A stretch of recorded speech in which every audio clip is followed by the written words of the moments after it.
Hi everyone. एक case पहुंचता है ऑनरेबल इलाहाबाद हाई कोर्ट के पास, जिसके अंदर पेटिशनर होता है NS agro and engineering products. ये केस बेसिकली रिगार्डिंग होता है कि जो एडजुडिकेशन ऑर्डर पास किया जाता है पेटिशनर के अगेंस्ट, वो पास करने से पहले उसे एक पर्सनल हियरिंग की अपॉर्चुनिटी नहीं दी जाती। आपको ये ध्यान होगा कि जो पर्सनल हियरिंग की अपॉर्चुनिटी है, ये बोथ सेक्शन 75(4) की भी एक रिक्वायरमेंट है, और अगर अपन 75(4) को भी ना देखें तो भी एक प्रिंसिपल ऑफ नेचुरल जस्टिस के अंदर भी पर्सनल हियरिंग की अपॉर्चुनिटी ग्रांट करनी जरूरी होती है। तो जब इस केस के अंदर आर्ग्यूमेंट्स हो रहे थे, तो इसी बीच जो रिस्पोंडेंट की तरफ से लर्नड काउंसिल थी, मतलब जो डिपार्टमेंट की तरफ से लर्नड काउंसिल थी, वो ये बात मेंशन करते हैं कि जो कमिश्नर है कमर्शियल टैक्सेस उत्तर प्रदेश, उनकी तरफ से एक ऑफिस मेमो इशू किया गया है। तो ये जो ऑफिस मेमो है, ये बेसिकली 5 पॉइंट्स के बारे में बात करता है, और ये ऑफिस मेमो जो सभी एडिशनल कमिश्नर्स है उन्हें इशू किया गया, और ये बात कही गई कि जो भी फील्ड फॉर्मेशंस है उन्हें ये चीज़ कम्युनिकेट कर दी जाए और इनकी स्ट्रिक्टली कंप्लायंस की जाए उनके द्वारा, जो जीएसटी प्रोसीडिंग्स वो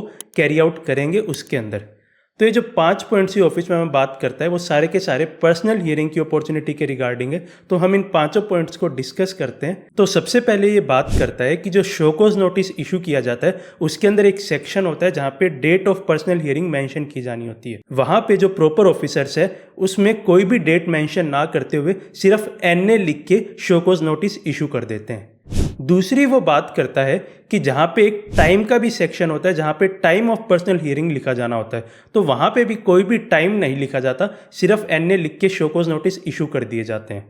तो ये चीज़ आपने भी देखी होगी, जो शोकोज नोटिस आपको रिसीव होते हैं उसके अंदर कोई भी डेट और टाइम नहीं लिखा होता। बहुत ज़्यादा शोकोज नोटिस के अंदर सिर्फ एनए लिख के वो शोकोज नोटिस इशू कर दिए जाते हैं। तीसरी बात ये शोकोज नोटिस ये करता है कि बहुत सारे केसेस के अंदर ये देखा जाता है कि जो ड्यू डेट ऑफ रिप्लाई है शोकोज नोटिस की, उससे पहले की कोई डेट दे दी जाती है पर्सनल हियरिंग की। मान लीजिए कि आपको शोकोज नोटिस का रिप्लाई करना है 15 मई तक, और आपको बोल दिया कि आप पर्सनल हियरिंग के लिए 10 मई तक ही आ जाइए। तो जो कमिश्नर है वो इस मेमो के अंदर बताते हैं कि ये एक सही प्रैक्टिस नहीं है, और अगर इस तरह की कोई भी प्रैक्टिस हो रही है तो उसे डिसकंटिन्यू किया जाना जरूरी है। इसके बाद ये अगले पॉइंट पे बात करता है कि बहुत सारे केसेस के अंदर जो शोकोज नोटिस की ड्यू डेट है उसी डेट को पर्सनल हियरिंग रख दी जाती है। तो ये प्रैक्टिस भी एकदम सही प्रैक्टिस नहीं है, और अगर इस तरह की भी कोई प्रैक्टिस की जा रही है तो उसे भी डिसकंटिन्यू करना जरूरी है। तो आपको इन दोनों पॉइंट से ये चीज़ समझ आएगी कि जो आपकी पर्सनल हियरिंग की डेट होनी चाहिए वो आपके शोकोज नोटिस के रिप्लाई की ड्यू डेट के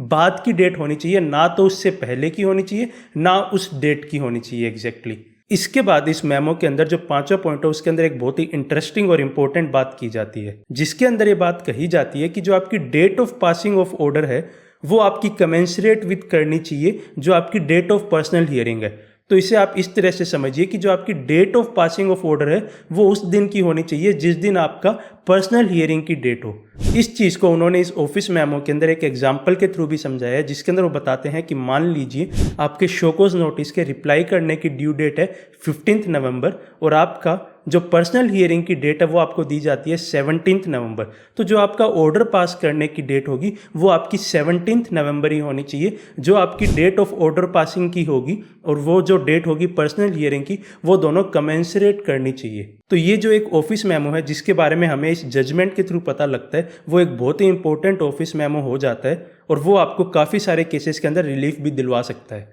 ऐसा नहीं है कि इन सभी पॉइंट्स की कंप्लायंस सिर्फ तभी करनी है प्रॉपर ऑफिसर को जब भी एक ऑफिस मेमो इशू किया गया है। इसके अलावा भी सभी केसेस के अंदर इन पॉइंट्स की कंप्लायंस तो होनी चाहिए, लेकिन ऐसा बहुत बार देखा जाता है कि जो एडजुडिकेटिंग अथॉरिटीज़ है और इवन एपिलेट अथॉरिटीज़ है, वो जो एक पर्सनल हियरिंग की अपॉर्चुनिटी ग्रांट करनी होती है, इस चीज़ को बहुत सीरियसली नहीं लेते। चाहे आप उन्हें एक्ट के सेक्शन दिखाएं या प्रिंसिपल्स ऑफ नेचुरल जस्टिस के ऊपर भी अगर आप जाते हैं तो भी वो इसे सीरियसली नहीं लेते। तो ऐसे के अंदर अगर कोई एक डिपार्टमेंट की तरफ से इंटरनल कम्युनिकेशन है जो ये बात कहता है कि पर्सनल हियरिंग को आपको इतना इंपॉर्टेंट लेना है, तो आपके लिए अपना केस प्रेजेंट करने के अंदर बहुत स्ट्रांगली आप वो कर पाएंगे। और इवन अगर आपके अगेंस्ट कोई ऑर्डर्स पास हो गए हैं तो आप उसके अगेंस्ट अगर अपील में जाएंगे इस ऑफिस मेमो को बेस बनाते हुए, तो भी आपको जो आपके रिलीफ मिलने के चांसेस है वो बहुत ज़्यादा बढ़ जाते हैं। तो आई होप आपको इस वीडियो के थ्रू अपने केस को बेटर तरह से डिफेंड करने के पॉइंट मिला होगा, और I hope this video also helps.